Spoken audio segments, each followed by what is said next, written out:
I would never ask them for anything. I would largely just say, hey, that piece of advice that you gave me the other day, that was really useful and I applied it this way. Thank you for doing that.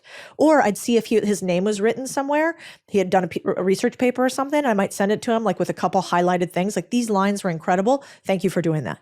Then after I had done that a few times, I might give them one question like, hey, I'm thinking about going into marketing or sales. And I'm trying to figure out, how do you decide which career path is more interesting to you? Do you have just like a one sentence about it? Or do you have one book that you'd like to read, like really short?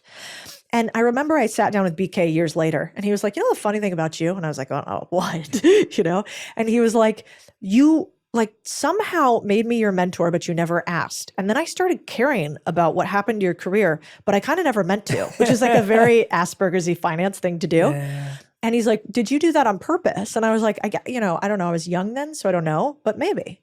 That tiny transfer of, hey, I have advice and somebody actually takes it, uses it continuously, wants nothing from me for it, and then gives me a positive feedback loop that I'm making change on their life is so rare. So smart. Right? That's genius. That's actually the best mentorship advice I think I've ever heard.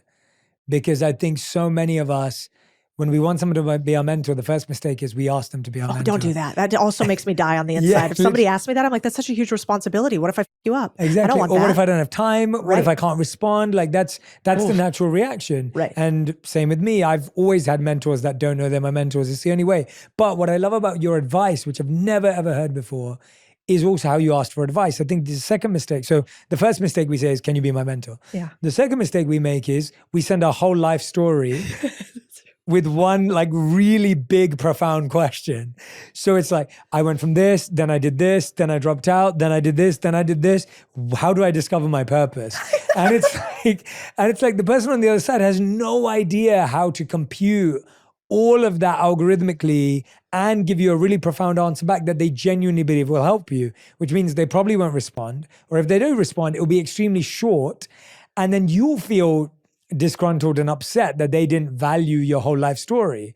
And then now you probably lose touch. Whereas your advice was just so perfect because the idea that you were sending them their own work with a couple of highlights, one sentence question, one piece of insight, and then that person, like you said, becomes invested in your life. That is such great advice, Cody. I really mean that. I've never heard mentorship advice better than that. Yeah, I think it worked for me. And I also think the other piece of advice that was useful, I never went for like the top dog.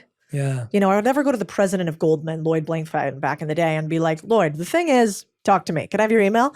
Of course not. I would go to like one or two levels past what was comfortable for me, right? So it was like, I could still get to the person. Yes. And then you can use it as like a leapfrog. And the last thing I'll say is I totally disagree with the advice today that a lot of like kind of well-known people give, which is, once you outgrow people, leave them behind you, and a lot of people say like, well, they were my mentor, but I've superseded all my mentors. Oh no. Ooh.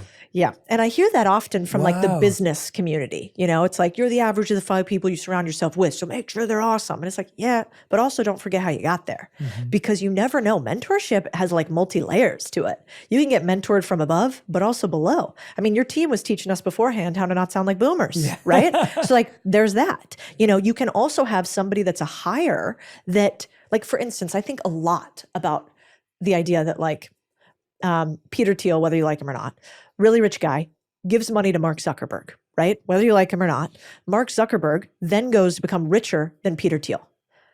Now, is Peter mad because Mark made more money than him? I highly doubt it because Mark made Peter a ton of money. And at one point, the imbalance was Peter was way up here and Mark was down here. And now it's probably flipped. And how cool is that? That like somebody who used to be sort of below you, you've helped in some way get above you. Yeah. And then you get to like value transfer the other way. So I will say like, maybe if I gave one other piece of advice on mentorship, it would be collect and keep with you the people even after you've superseded them. It's beautiful.